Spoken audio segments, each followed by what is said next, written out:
Create a Player here, and this is going to be the last episode in the tattoo series unless there's something else specifically that you guys would like me to cover. And in this video we're going to discuss some ideas to add accessories via tattoos that are not available as vanity items in the game. And then we'll end things off with body coloring and texture. Most of this stuff is pretty straightforward, so we're going to start here with belts. So all I'm doing here is grabbing a tattoo color that matches my fighter's short color, and I want to raise his belt line, so I'm just placing it a couple of inches above the top of his shorts. And then we can go in and add more details such as logos or the fighter name or whatever. For the most part I like to use this technique on old school boxers, because the boxing shorts in this game are a bit too low. They used to wear their shorts higher. So then I'll go with Muay Thai or board shorts, and then just use a tattoo to bring up the belt line, basically to look like the shorts are hiked up a little bit more. And here I'm just going in and showing you a way that we could further decorate the belt line if we wanted. Then we'll zoom out here and we very quickly have an accessory that appears to fit in quite well. So here we have one of my boxer calves. This is Thomas Hearns. Now, as I've mentioned before, skin color affects the intensity of our tattoo colors. The tattoos that compose this belt are actually bright red and bright yellow, which ends up making this belt not look like it fits in as well as the previous one. In the end I decided to go with it because the shorts were way too low otherwise, but just something for you to keep in mind. Here we have Kickboxer Tenshin Nasukawa. This belt turned out pretty nice, I think. From a distance I don't even think you could tell that it wasn't part of the shorts. And this one was just composed with some yellow and black rectangles along with a bit of scripture. Here we have Rock Lee from Naruto. Same idea here, just different color and different symbol. Kane, just a simple black rectangle followed by several yellow hexagons.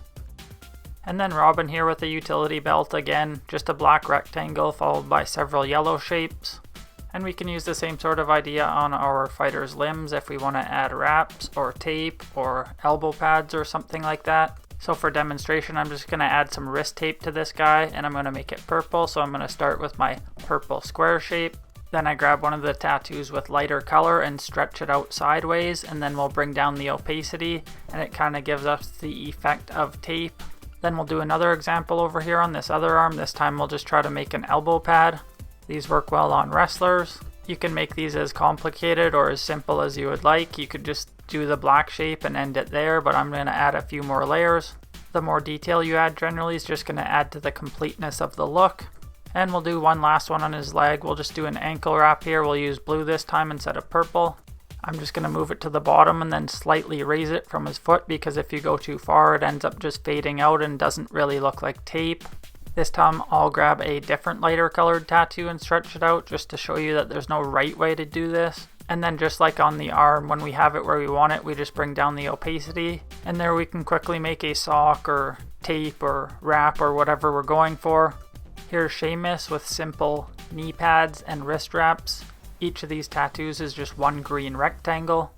Tenshin again, this time we're paying attention to his feet. So we have wraps on his legs, each a black layer followed by a yellow layer. Rey Mysterio, one blue shape on each arm for his sleeves. And you can also experiment with any and all of the other tattoos to go in and add any sort of adornment that you would like. Here I'm just messing around with a few different things. And we'll just do one last random example to show you that you can make anything you need really. So I'm just going to make a watch on this guy's left arm. Just started with a black wrist strap, and then we can go in and add as many layers as we need to add detail. So just a yellow circle followed by a black circle, and then there's some shapes in the tattoo section that kind of look like a watch face, so I'm just going to finish it off with that. And there we have our watch to go along with the rest of the accessories we put on him. Now we're going to move on to body coloring. So these are some of the techniques that I like to use to add texture rather than just making our colors look like body paint. And there's a lot of different ways you can do this, but for example I'm just going to grab a tiger tattoo here and we'll stretch it out so the stripes get full coverage, and then bring it down in opacity, and essentially we get some orange tiger stripes on this guy.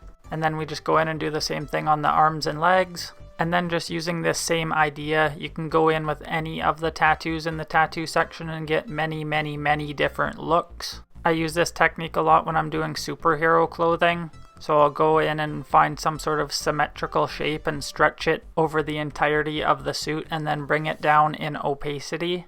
And then we end up with a more synthetic looking material rather than sort of body paint.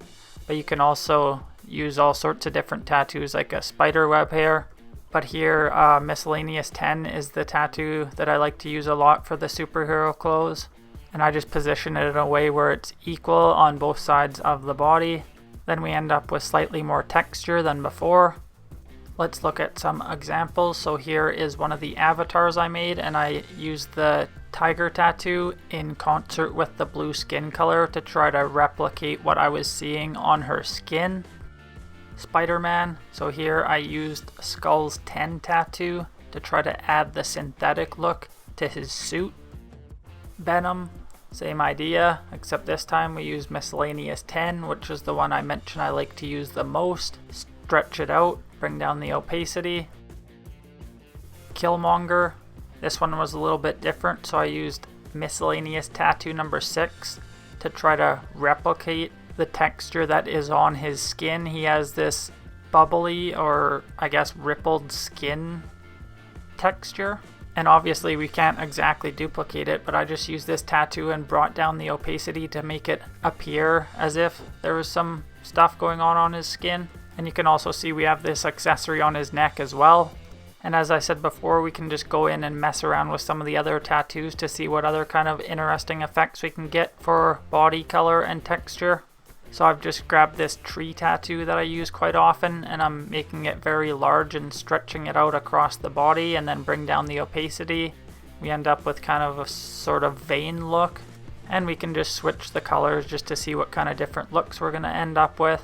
And if you're unaware, some of the colors are not available in the shape section, so you can try to grab some of the other tattoos and expand them in size and then move them around to get slightly different tattoo colors.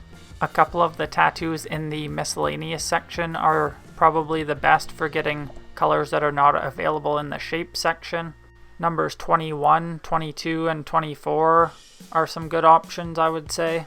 And the easiest way to get the color that you would like is to start with one of those options, center it where you would like it, and then just hit up on the D-pad to expand the tattoo while using the left stick to keep it centered. And if it's not turning out perfect, don't worry, I would just recommend rotating it or stretching it horizontally or vertically until you have a better result.